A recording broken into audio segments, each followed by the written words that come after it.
Hello, everyone. My name is Albert, and I'm an actor and a writer. I've been in love with movies and filmmaking for as long as I can remember, really. In fact, I love filmmaking so much that I made the decision to go to film school to study the art of filmmaking with the hopes that I one day could eventually make my own films. While I was in film school, I learned a lot about the creative process, and I have to say that one of the most important things I learned was just how difficult it is to make a movie. It's a lot of back and forth with producers, sleepless nights, financing, editing, reshoots, etc.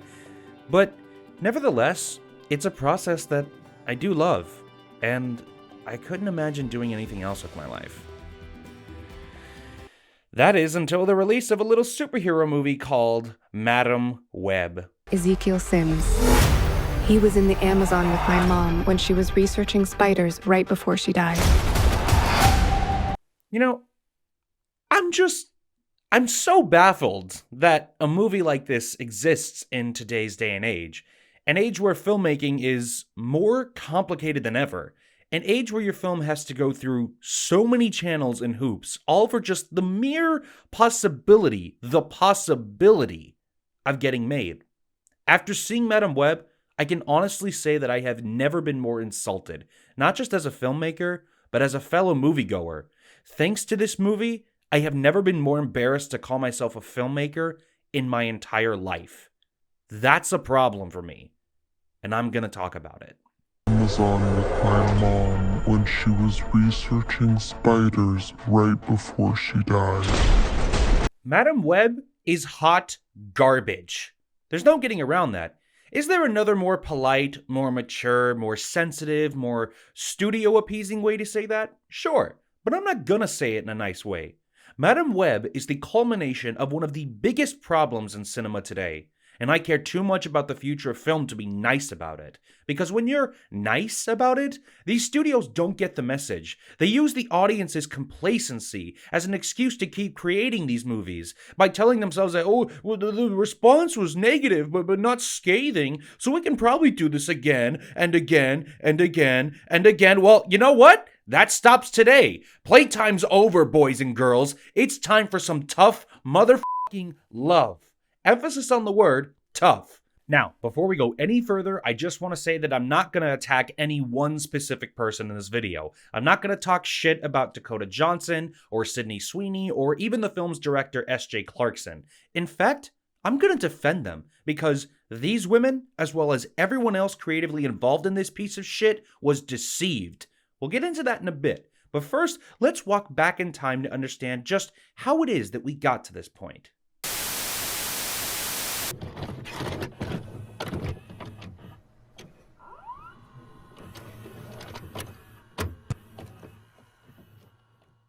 Picture it. The year is 1999. Toy Story 2 is being released.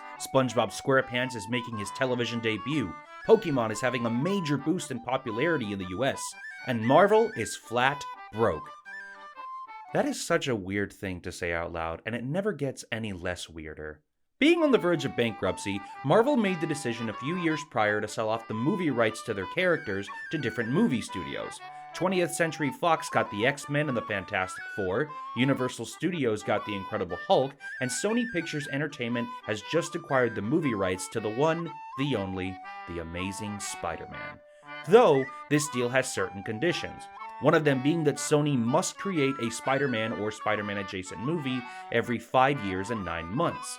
Should that time pass and Sony doesn't release any Spider-Man or Spider-Man adjacent movie, then the movie rights to the character would immediately be returned back to Marvel, without question. But that wasn't a problem for them, because without wasting any time, Sony immediately got to work on a live-action Spider-Man movie. But there's a slight hiccup. This is 1999, and at this point in time, superhero movies are seen as box office poison due to recent releases like the Joel Schumacher Batman and Robin movies, Steel, starring Shaquille O'Neal, and the 1990 Captain America movie. Needless to say, Sony is ready to tread lightly. The project went through a couple different directors like James Cameron and David Fincher, but ultimately the studio chose Sam Raimi, who had previously made the Evil Dead films. So now they have a director, but they still need a Spider-Man. Many actors were considered for the role, like Tom Cruise, Leonardo DiCaprio, and even Michael Jackson tried to get the part. I think we can all agree that not happening was probably for the best. In the end though, Tobey Maguire was chosen for the part and production began. Then on May 3rd, 2002, Sony released Spider-Man, and it became a giant success both critically and financially. So much so that plans for a sequel were discussed immediately, and on June 30th, 2004, those discussions were realized, and we got Spider-Man 2, a film that ages like fine wine, and is declared by many to be the film that truly made it so that superhero movies could be taken seriously again. To no surprise, Sony immediately ordered the release of yet another sequel, and on May 4th, 2007, we got Spider-Man 3. And critically speaking, it bombed pretty hard. Sure, the film has received a bit of a following and forgiveness from fans over the years, myself included, but when it first came out, people hated it. The film was constantly mocked for its bloated story, dated effects, and a weird amount of dancing scenes. Empire magazine even went as far as to say that Spider-Man 3 is the 50th worst movie ever made. It was a rough go for Spider-Man for a while there, but Sony still ended up deciding that they wanted to do another Spider-Man movie. This is where things start to go downhill though. You see, Sam Raimi was pressured by Sony to do a lot of things in Spider-Man 3 that were not initially part of his plans for that particular movie. Things that were, objectively, the source of all the film's problems. So, he decided that he was going to go all out in Spider-Man 4 and make the movie that he wanted to make. Sony had other plans though. Sony made even more demands for Sam Raimi, and this time, he put his foot down and just flat out refused to meet them. In the end, due to scheduling conflicts and not wanting the studio breathing down his neck again and telling him to do things he didn't want to do, Sam Raimi left Spider-Man 4, and the project was officially declared dead. So what is Sony to do? Well, one option would be to return the movie rights to Spider-Man back to Marvel, as during this time Marvel's actually working on a potential franchise with their characters, a cinematic universe, if you will. And it would be cool to see what a different studio's take on a character like Spider-Man would be like, especially since it's the company he came from in the first place. Unfortunately, the idea isn't cool enough to actually follow through on, as Sony instead decides that they want to start from scratch and reboot the Spider-Man franchise. Shocker. In any case, development of the film began, and it would eventually find its director, Mark Webb, who had recently made the hit rom-com 500 Days of Summer. It wasn't long after that Andrew Garfield was cast as the title character, and production began. Then on July 3rd, 2012, the world was introduced to the latest live-action iteration of everyone's favorite wall crawler in a movie, admittedly cleverly titled The Amazing Spider-Man. But the reviews for the film were everything but amazing. Despite being a financial success, the consensus surrounding The Amazing Spider-Man was that it was just a retelling of Spider-Man's origin story, something that the Sam Raimi movies had already done barely 10 years earlier. To add insult to injury, it wasn't long before this that Disney had actually purchased Marvel and created Marvel Studios, a film studio that had released The Avengers. You may or may not have seen it. The film saw revolutionary success, not just financially, but also with critics and audiences alike. This is a problem for Sony, because people keep asking why Spider-Man didn't appear in the movie, as he would have made a fine addition not just to that film, but to the franchise as a whole. But these cries would fall on deaf ears at Sony Pictures Entertainment, because in spite of overwhelming public demand, and I do mean overwhelming, Sony decides not to make a deal that could possibly benefit both studios, but instead decides to set up their own cinematic universe. This is where we get what many people, very much myself included, consider to be the single worst live-action Spider-Man movie of all time. The Amazing Spider-Man 2. Here we go. The Amazing Spider-Man 2 was meant to serve not just as a sequel to the first movie, but as the starting point for Sony's own Spider-Man franchise, now known as the Sony Spider-Man Universe, or the SSU. Before even finishing the movie, Sony had made plans to release a plethora of Spider-Man sequels and spin-offs down the line. Movies like The Amazing Spider-Man 3 and 4, a Sinister Six movie, a Venom movie, a Carnage movie, a Venom and Carnage movie, a Silver Sable movie, a Black Cat movie, a Silver Sable and Black Cat team-up movie, and an Aunt May movie, and before you ask in the comments, no, I am not making that last one up. But with the backing of producers, a well-respected director, and, well, one of the best actors alive, Sony was understandably confident in their plans. So what could possibly go wrong? Well, apart from the film being a complete flop, pretty much just about everything. Right out of the gate, The Amazing Spider-Man 2 received scathing reviews from critics and audiences. Whilst the first film was divisive at best, The Amazing Spider-Man 2, even to this day, remains as the worst received theatrically released live-action Spider-Man movie of all time, and with good reason. The film repeated many of the same mistakes that Sam Raimi's Spider-Man 3 made, and more. Mistakes like too many villains, the constant back and forth with the love interest, and just too many storylines going on that never actually connected to or led to anything. And yet, Sony continued with their plans to keep this franchise going, and were even going to announce the next film in Brazil. The announcement never happened, however, due to the fact that Andrew Garfield was set to make the announcement, but couldn't make it due to being jet-lagged from his flight, as well as an underlying and unspecified medical issue. But no big deal, because he can just make the announcement at a later time, right? Well, he would have if Sony hadn't fired him. According to the leaked emails from the Sony hack in 2014, producers were pissed that Garfield didn't attend the announcement and fired him as a result. They fired their lead actor from the role of a lifetime because he didn't make it to a meeting. You have no idea how much this means to me. I've always wanted to come here as a fan, and this is my first time, so here I am as a fan. I just want to say a couple of things. I'm Andrew Garfield, and I'm going to be here introducing this panel, this amazing Spider-Man panel.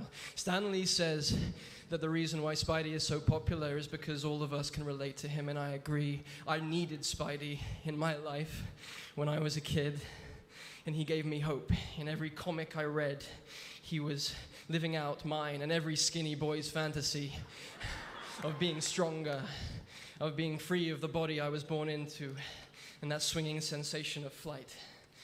And upon receiving his power, unlike most who become corrupted, he used it for good. And I think we all wish that we had the courage to stick up for ourselves more, to stick up for a loved one more, or even a stranger you see being mistreated. And Peter Parker has inspired me to feel stronger. He made me, Andrew, braver. He reassured me that by doing the right thing, it's worth it. It's worth the struggle. It's worth the pain. It's worth even the tears, the bruises, and the blood. And I wouldn't be able to stand here in front of you guys right now without feeling that Spider-Man was here with me, with his reassuring hand on my shoulder, making sure I don't fall over and concuss myself. And he has inspired countless people, girls, boys, men, women, all of us. And he has saved lives, and he saved my life. And I owe Webhead a lot, and I owe Stan the Man a lot, and I'm humbled to be here, like you do not know, to share the work that we've done with all of you. And this is my first Comic-Con, and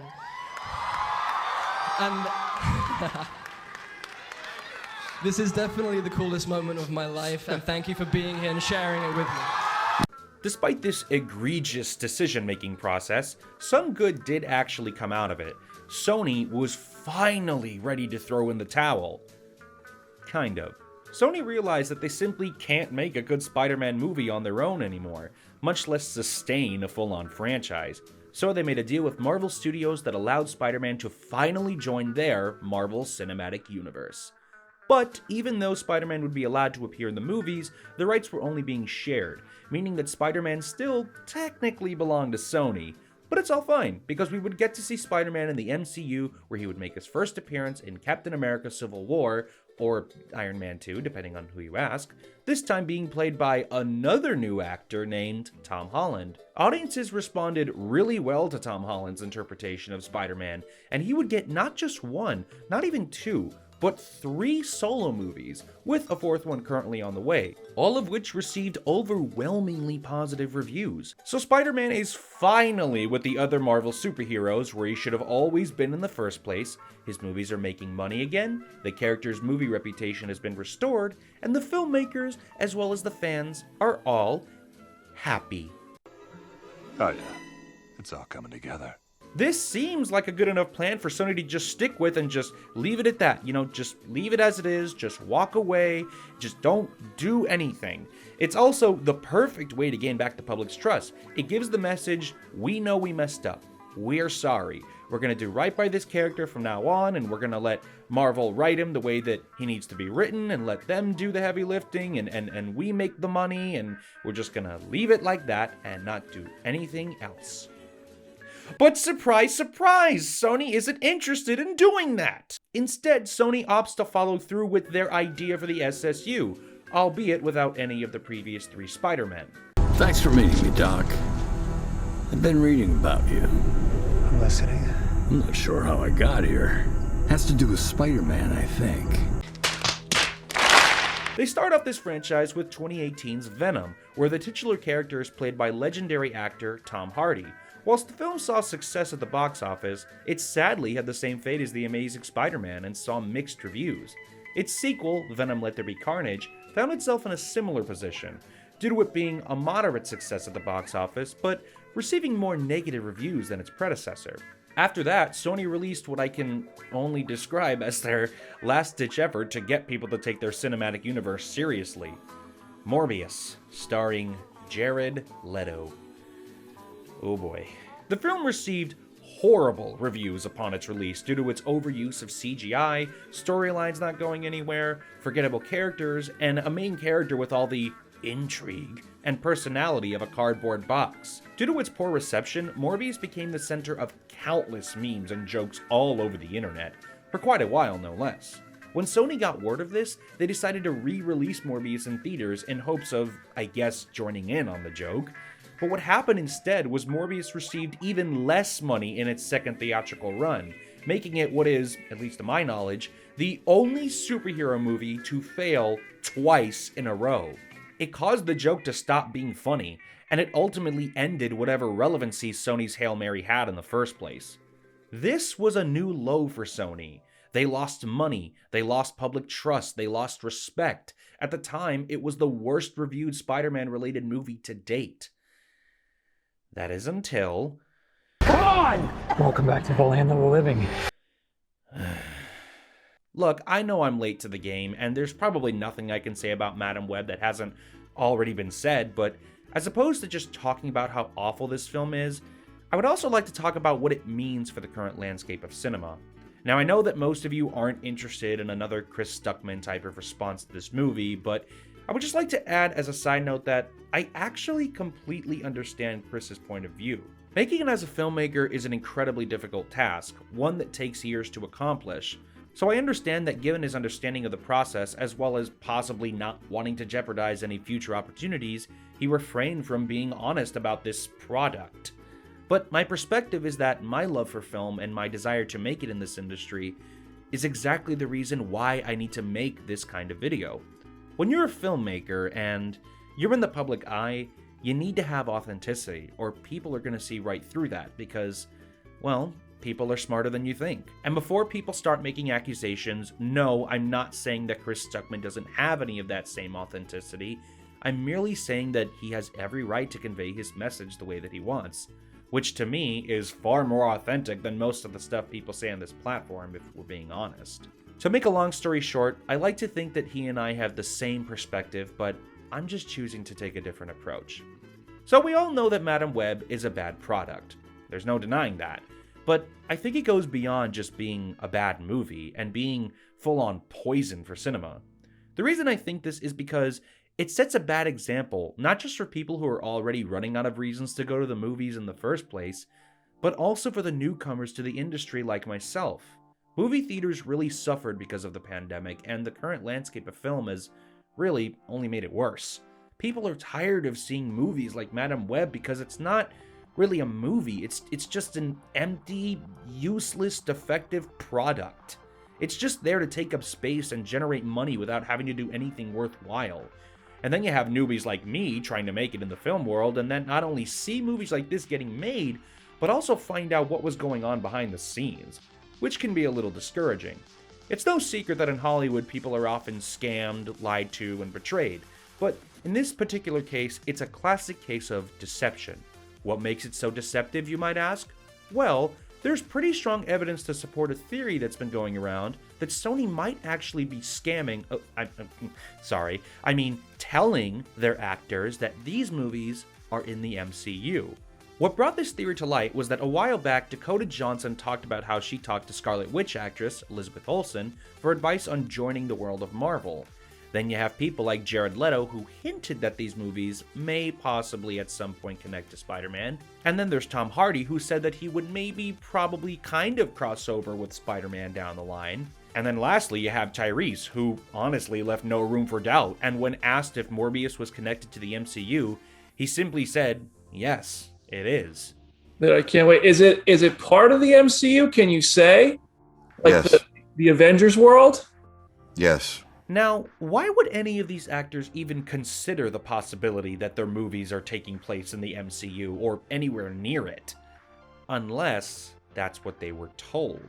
That's suspicious. Look, I don't like talking about rumors, especially in the film industry, that aren't hard-proven fact or at least have some evidence to back them up, because movie rumors are just stupid and oftentimes it's publicity stunts and it's just for engagement farming. But when you get down to the bare bones of it all, even if it's due to different circumstances, all of these actors were under the same impression that these films are connected to the MCU when they're not. And I don't mean just technically not because it's a parallel universe, but they're not connected because despite the supposed plans to cross over Venom and Spider-Man, the truth is, I don't think Sony ever had any intention on taking this franchise in any meaningful direction.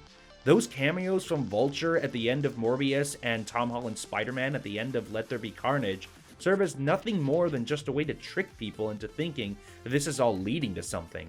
Hell, Michael Keaton even said that not even the writers could explain his appearance in Morbius. You did pop up in this post-credit thing in Morbius. It was a little confusing. Did you know what what was even happening, what it was leading to?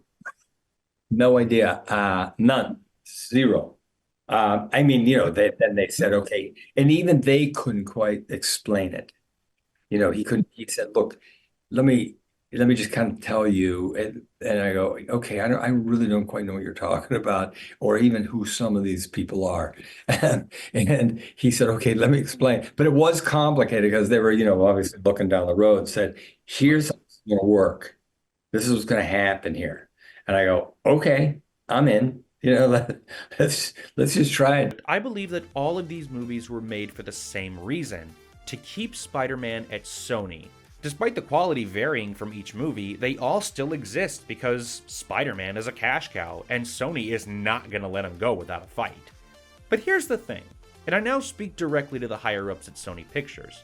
Is it really worth it? I mean, apart from losing a good reputation, you're losing the one thing you used to hide behind: money. So long as your products made movie, that's all that mattered, right? Well, that's irrelevant now because Madame Web is one of the biggest flops in recent movie history. Comic book fans hated it. Critics hated it. When you really think about it, all of Hollywood even hated it. Your guys' product was made fun of at, of all places, the Oscars. An event that is supposed to be squeaky clean for Hollywood. An event where everyone is supposed to feel included and accepted and no one is supposed to be made fun of. And yet the goobers over at Sony were mocked for their recent attempts at making a movie. Without sound, we wouldn't have been able to hear such classic lines as, "You're gonna need a bigger boat. I'll have what she's having." And he was in the Amazon with my mother when she was researching spiders just before she died. But all of that pales in comparison when you realize that even your own actors hated the movie. Sydney Sweeney ripped into Madame Web in her opening monologue when she hosted Saturday Night Live. You might have seen me in Anyone But You or Euphoria. You definitely did not see me in Madame Web. And Dakota Johnson had this to say about it. It's so hard to get movies made, and in these big movies that get made, and it's even starting to happen with the little ones, which is what's really freaking me out, Decisions are being made by committees, and art does not do well when it's made by committee. Films are made by a filmmaker and a team of artists around them. You cannot make art based on numbers and algorithms. My feeling has been for a long time that audiences are extremely smart, and executives have started to believe that they're not. Audiences will always be able to sniff out bullshit. Even if films start to be made with AI, humans aren't gonna fucking want to see those. But it was definitely an experience for me to make that movie. I'd never done anything like it before. I probably will never do anything like it again because I don't make sense in that world. And I know that now. But sometimes in this industry, you sign on to something and it's one thing, and then as you're making it, it becomes a completely different thing. And you're like, wait, what? But it was a real learning experience. And of course, it's not nice to be a part of something that's ripped to shreds, but I can't say that I don't understand. I'm not gonna lie to you guys. When I read that quote and then copy and pasted it for this video script, I actually kind of had to take a short break from working on this video because, and I'm not even doing a bit here, I was actually really taken aback by Dakota Johnson's words. These are the words of someone who feels degraded. It's her saying she knows she got scammed. Dakota Johnson is someone who has a life outside of the movies and interviews we see her in. She has goals, ambitions, and most of all, she has feelings. And Sony manipulated all of that. There's even been reports that Sony is mad at her for dragging this product's name through the mud, seemingly putting the product's failure onto her and saying that it might come back to haunt her. Something that I heavily disagree with. In fact, I would actually like to take a moment to speak directly to Dakota Johnson on the 1,000,000,000,000,000 chance that she's actually watching this video. Listen, no one is mad at you for this movie. We all know that the people responsible for this mess are people who are out of touch and think of comic book fans as nothing but mindless dollar signs. As an actress, it's your job to not just do what the director says, but to also trust that they know what they're doing. To trust that they're going to make you look good because they know how to make you look good. You did your best with the material you were given, and I applaud you just for that because, honestly, that's way more than most people ever even tried to do. So, no one realistically blames you or any of your co-stars. I don't even blame the director because I'm sure S.J. Clarkson had an interesting idea in mind when making this movie, but ultimately wasn't allowed to do whatever it was. And I totally agree with what you said. Making movies is hard. And it doesn't help when you have out-of-touch businessmen and producers telling you what to do. Nevertheless, I sympathize with you and all of the cast and crew that worked on this movie. Dakota Johnson, Sydney Sweeney, S.J. Clarkson, all the artists in this movie, you have nothing to be sorry about. Sony, on the other hand, oh, Sony. You know something, Sony? The way I see it, and hey, I'm no intelligent multi-billion-dollar movie studio like you, but the way I see it, there's two great evils that bedevil modern American filmmaking of the type that you practice. Number one is hubris. You paid one of the greatest actors alive to do a mediocre remake and a shitty sequel for you, and then you later fired that actor because you thought you were big enough and bad enough that you didn't have to play by the rules. Oh, number two. Lack of self-awareness in your marketing. You see, we all know that you don't want to give up Spider-Man, but given the way you market these movies as a way to try to hide that fact, it only serves to further prove that fact. All of these lazy, cheap, useless, rushed-out products only show us that you're just trying to buy time so that Spidey's movie rights don't expire. So no matter what you think, we know your opinions on the matter. So do us all a favor and give Spider-Man back to Marvel and keep your problems the fuck out of our movie theaters, huh? In this instance, when he puts it like that, it makes sense. Then you have the balls to claim that Dakota Johnson is out of line and that she should watch what she says because she may not have a career in the future. Let me ask you something, Sony. If you don't like what she's saying about the movie, then why don't you do something about it? Oh, that's right, because you can't, because no one is taking you seriously anymore. On top of that, people know that Madame Web being bad isn't anyone else's fault except you guys. So good luck trying to turn anyone against Dakota Johnson. So you guys might as well just sit down and shut up, because you ain't gonna do shit to her. And keep Dakota Johnson's name out your fucking mouth. But in all seriousness, as opposed to just complaining about a problem for give or take 20 minutes, I would like to use the final part of this video to pose a solution. First things first, we as comic book movie fans and just general moviegoers need to boycott the SSU. And I know that a lot of people are going to say, oh, boycotting movies is stupid, it's never worked, it's never done anything good, but just hear me out on this. Like I said before, Sony will use even the tiniest hint of positivity or complacency from the audience as an excuse to keep this franchise going. So what we need to do is not give them any hint of positivity. In fact, don't give them anything at all. Don't spend your money to see any future SSU movies in theaters, don't stream them, don't promote them, don't even make reviews about them online. Do not give these movies even the slightest hint of attention, because that's what these studios want. Call it engagement farming or just a lack of understanding audiences. The truth is, there's only one way these people will learn, and that is by not making money. If we just ignore these movies, Sony will see that there's no market or audience for them. They'll eventually have to come to terms with the fact that they're damaging Marvel's brand, and that it'll only be a matter of time before they're either forced to or willingly give the movie rights to everyone's favorite wall crawler back to the people he should have always been with in the first place. But anyways guys, thank you all so much for watching, and if you want to see more videos like this, then be sure to hit that subscribe button and notification bell so you're notified every time I upload a new video. If you like this video, be sure to give it a thumbs up and leave me a comment letting me know what you want to see next. But other than that guys, thank you all so much for watching, and have a great day.